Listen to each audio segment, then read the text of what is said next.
a great presentation you made in there. Do you know, I put together that entire project, including the presentation slides, just this morning. Had your whole department working on it, huh? No, I used my new Lisa personal computer. A personal computer did all of that? That's right. Incredible.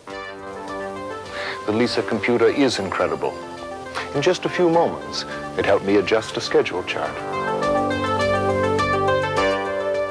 Update an entire budget. Write a memo, which included part of the budget. Develop some graphics. And create a distribution list. And I had time to spare before my meeting. And now with my Lisa working for me, I can do this kind of project every day and still have time to relax. You see, Lisa's screen is special. Now, you can think of it as being like your office with a desktop and other office fixtures. Now, you see what I mean about the screen? It's very graphical. Here's a place to store information, a folder, and a place to get rid of information, a waste paper basket. On the top of the screen, there's a menu bar.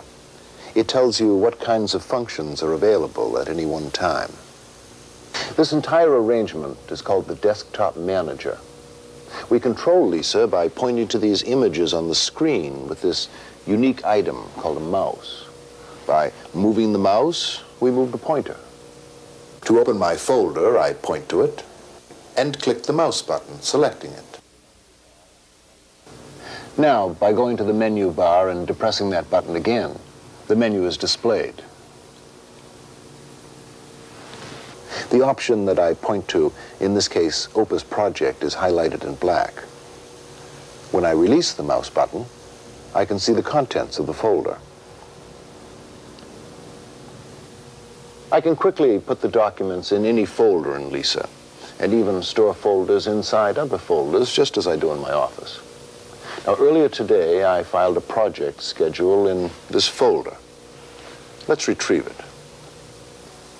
I go back to the File Print menu and choose this option, which opens the document on my desktop. I can now see what the document contains. This is only a small part of the whole project. If I want to see all of it, I can open the page layout menu and choose Reduce to Fit. The whole chart fits on my screen at one time. But since I only want to work with tasks in the next few weeks, I'll only show part of the chart.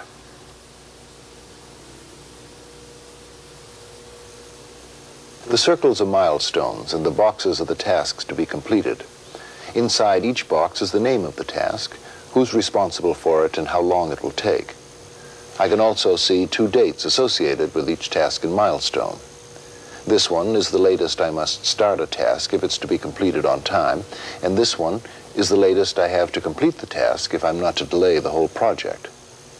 With Lisa, I can update the structure of my chart using just the mouse.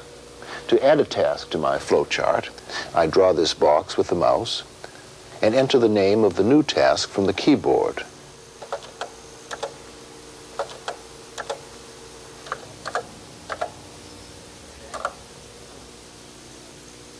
I can delete this old line using the mouse and draw in these new lines. The critical path is automatically updated to include this task. The heavily bordered boxes on the bottom show the connected tasks that take the longest. That's why it's called the critical path. I can rearrange the boxes to make the chart easier to read. All I do is grab the box with the mouse and move it over.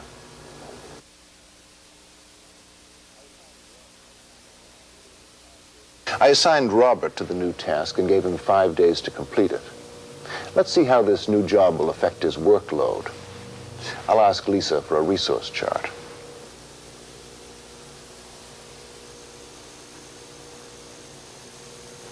I can see that with this new project, Robert will probably be overbooked, but Stephen has some slack time. Once the project begins, well, I can monitor work progress by entering the days remaining on each task,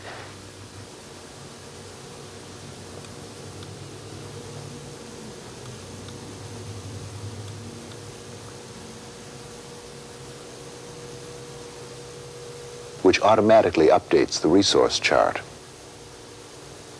Lisa Project simplifies scheduling so I can manage my resources better. Now let's take a look at the budget that I prepared for this project. But first, let's set this document aside.